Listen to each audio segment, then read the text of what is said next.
Kia ora and welcome to Kaipara Lifestyles. In our feature this week, we catch up with world-renowned accordionist Kevin Friedrich. Born and raised in the Kaipara, he is back in New Zealand to perform a variety concert at Dargaville Museum on April 12. This year's concert would also feature a special military tribute to commemorate the 100th anniversary of Gallipoli and the 70th anniversary of the end of World War II.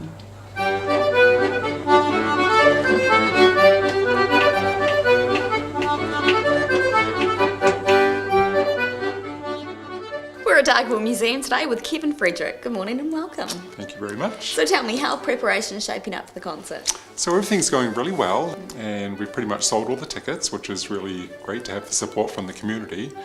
It's taken on a little bit of a different theme this year with the 100th anniversary of Gallipoli and the 70th anniversary of the end of World War II. So we're doing a tribute to those that have basically enlisted over the course of their lifetime, and so if they might have been active in World War I or II, but also any time during their life if they've joined the Navy or whatever. So it's basically a tribute to those people that wore the uniform to make this wonderful place that we live in, a free and safe place. So it's created a lot of interest from the community to have this tribute. And what sort of performances can we expect to see? So it's going to be a big variety. There's going to be a 17-piece accordion orchestra from Auckland, the Auckland Accordion Sinfonietta. Okay. And we have a lot of local singers, some soloists, male and female. We have a couple of choirs. Okay. We have some instrumentalists. We have some people that are doing some readings. And of course, most of the second half will be to do with the accordion and this military salute, basically, which is a multimedia presentation that Ken Cashin has put together from pictures that people have submitted of their family members that have wore the uniform. And a composer from Auckland, Gary DeVerne, has written the music, and he's made a backing track that I'll play live to. So we'll hopefully put this all together for this incredible salute. Great, looking forward to it.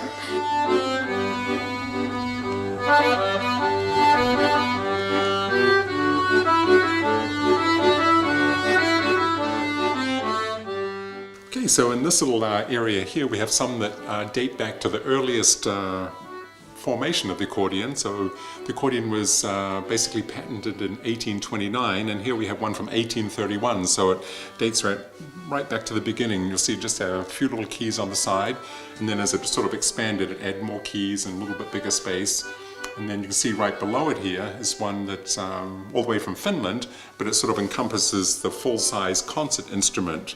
But the accordion on the inside works like a harmonica, and it has a reed that vibrates, just like it does on the harmonica. If you blow and suck on a harmonica, inside the instrument here, the air through the bellows goes through the reeds and makes the sound in the same way. So, and then just around the corner, you'll see another one that's also quite interesting. It's the automation for the accordion that has the paper rolls, quite similar to a player piano. So you can see quite a few different varieties of the accordion as it developed over the years. So you've been doing these concerts for a number of years. What keeps you doing them? Well, they started quite some time ago, back in the 90s, when Jenny Coccarello, who was sort of a stalwart of the community, was here.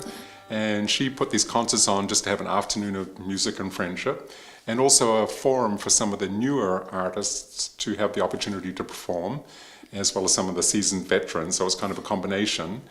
And then it sort of continued when we opened this music wing. Penny, the manager here at the museum, said she just didn't want all the instruments to be sitting here stagnant. It'd be great to bring them to life once a year. So that sort of got us going to make the concerts. And then it just turned into a great community affair, and the community was always really supportive in times gone by about helping raise money for sending us off to competitions and all that kind of stuff. So this is kind of like a little thank you to the community.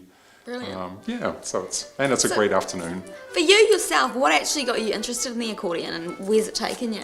Well, it's, amazingly enough, the accordion was really popular here in Dargaville at one stage. Wow. Back in the 70s, there was, I think, 8 accordion bands at one time. Bands? Yes, so that's amazing. Lots of people already in the band. And 4 different accordion studios. There was Frank Village, Irene Langman, and Mrs. Passel, as well as Mr. and Mrs. Emmett. Yeah. So everybody played accordion. Yeah. So I just remember going to the high school one night. There was some concert there. I wasn't in high school, but there was a concert. and one of Mr. Emmett's accordion orchestras played, and I was just fascinated by the visual appeal of this instrument. You know, everyone pulling the bellows and all the different coloured accordions and all the keys and everything. And so I said, okay, that's it. That's for me. So that's what you took up. And yeah, so by chance the next week at the primary school where I was, they were offering this introductory course, and it was 50 cents for the lesson and 50 cents to hire the accordion. Brilliant. So I went home and said, Mum, I have to do this. And they're like, okay, for $1, you can't go wrong. Yeah. So I came home, I was so proud with my little accordion. And I just took to it like a duck to water and never looked back. And is it the accordion that's taken you overseas? It is. So when I got through high school, of course, I wanted to carry on to study music, but in New Zealand at the time, there was no opportunity to use the accordion as your performance medium like you can violin, piano. So I looked at a couple of places. I looked to go to Russia and to France and to the States, sort of the options of where the accordion was really popular. And sort of about that time, I think there was the Olympics in Moscow, and they boycotted all this and all the stuff going on. So New Zealand had fired its embassy staff, so that was the end of my Moscow dreams. Yeah. And in France, of course, I didn't speak French, so that was a little bit more complicated. But the States worked out perfect. So I went to the University of Missouri in Kansas City, where they have the whole accordion program, just like they do the other instruments. And is it the States where you usually live when you're not? And so that's home now. So I moved there in 1980. A long time ago, and stayed ever since.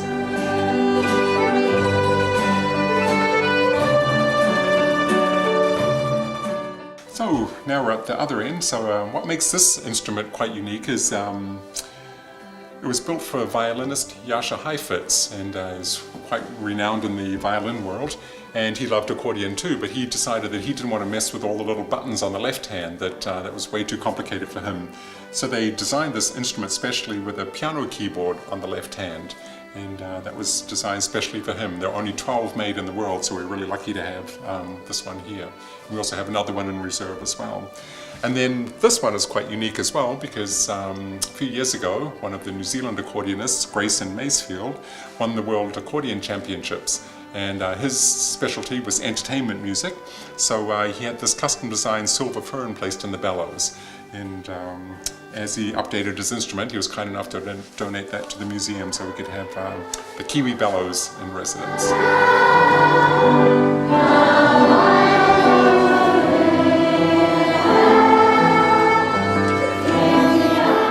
And what are your plans for the future and the year ahead?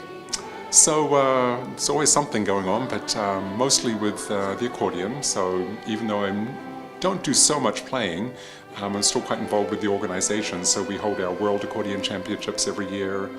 We have the national festivals, the international festivals. We sort of liaise between our International Accordion Confederation and the International Music Council, which is sort of the NGO partner of UNESCO. So there's a lot of stuff going on behind the scenes that we sort of keep lobbying for all the rights of accordionists. And back in New Zealand, when's your concert? So the concert's going to be April 12th, and it's pretty much an all-afternoon affair, as I think you know from some of the previous ones.